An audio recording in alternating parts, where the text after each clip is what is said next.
अमृतम में आप सभी का स्वागत है। तो हम आ गए हैं भगवत गीता अध्याय 17 श्लोक क्रमांक 21।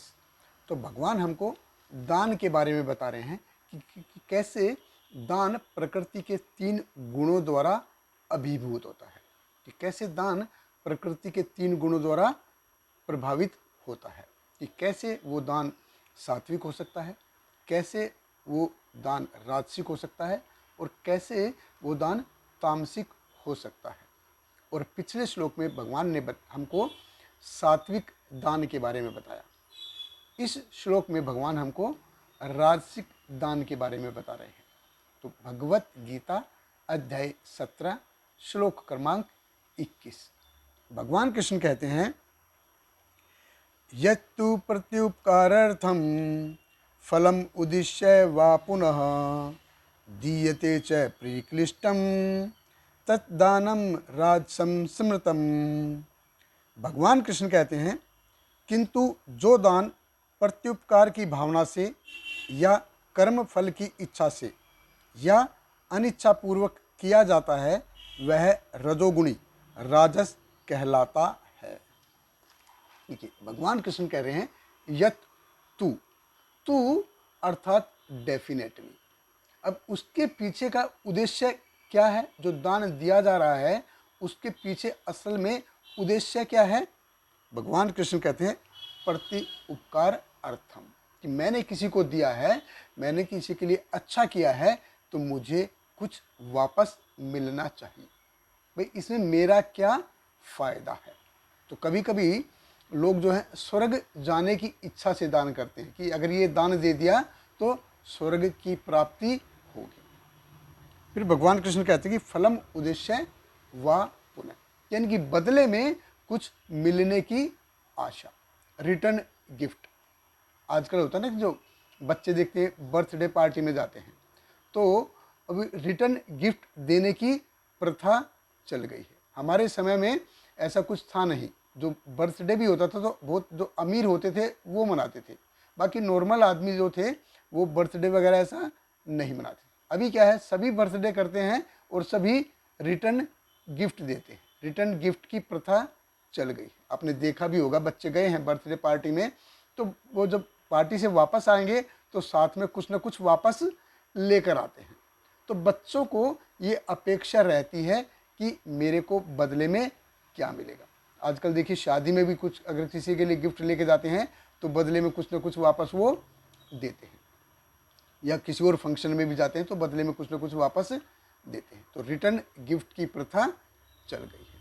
तो इस भौतिक जगत में हम देखते हैं किसी भी गिफ्ट की, रिटर्न गिफ्ट की या किसी भी गिफ्ट की हालत होती कैसे है। देखिए, कोई भी संपत्ति हो, कुछ भी जायदाद हो, जैसे भी है, उसकी हालत असल में होती कैसी है। जैसे कोई पुराना किला होता है ना, उसकी दीवारें हैं टूटी फूटी हैं, दीवारों पे कहीं कहीं घास जमी हुई है या कोई टूटी फूटी सीढ़ी दिख रही होगी।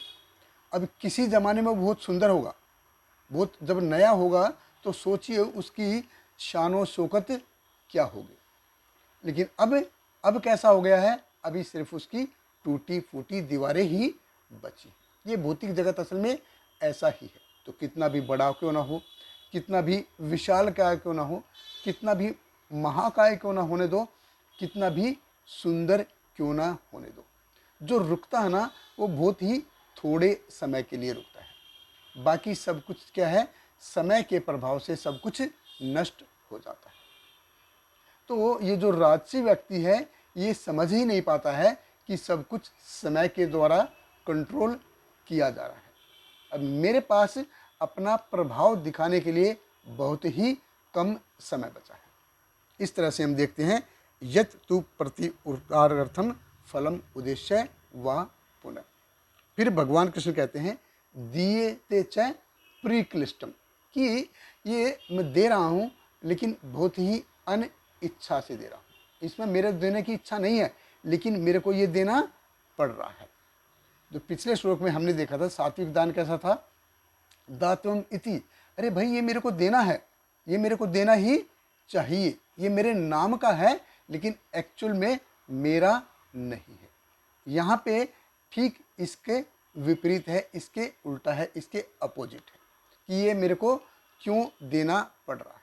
प्रीक्लिष्टम, कि क्यों मेरे को ये देना पड़ रहा है।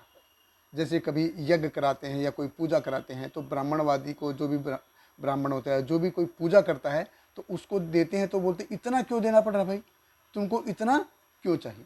तो दिल से नहीं दिया जाता वो राजसिक दान होता है। क्यों? क्योंकि हृदय में देने की इच्छा नहीं है, वो मेरे को देना पड़ रहा है। क्यों देना पड़ रहा है? क्योंकि फल की अपेक्षा है। अब बदले में कुछ चाहिए तो इन्वेस्ट तो करना पड़ेगा।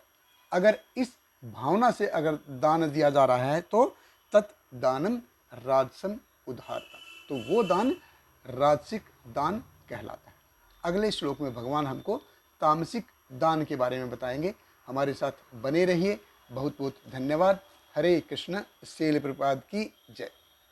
Hare Krishna, Hare Krishna, Krishna Krishna, Hare Hare, Hare Rama, Hare Rama, Rama Rama, Hare Hare.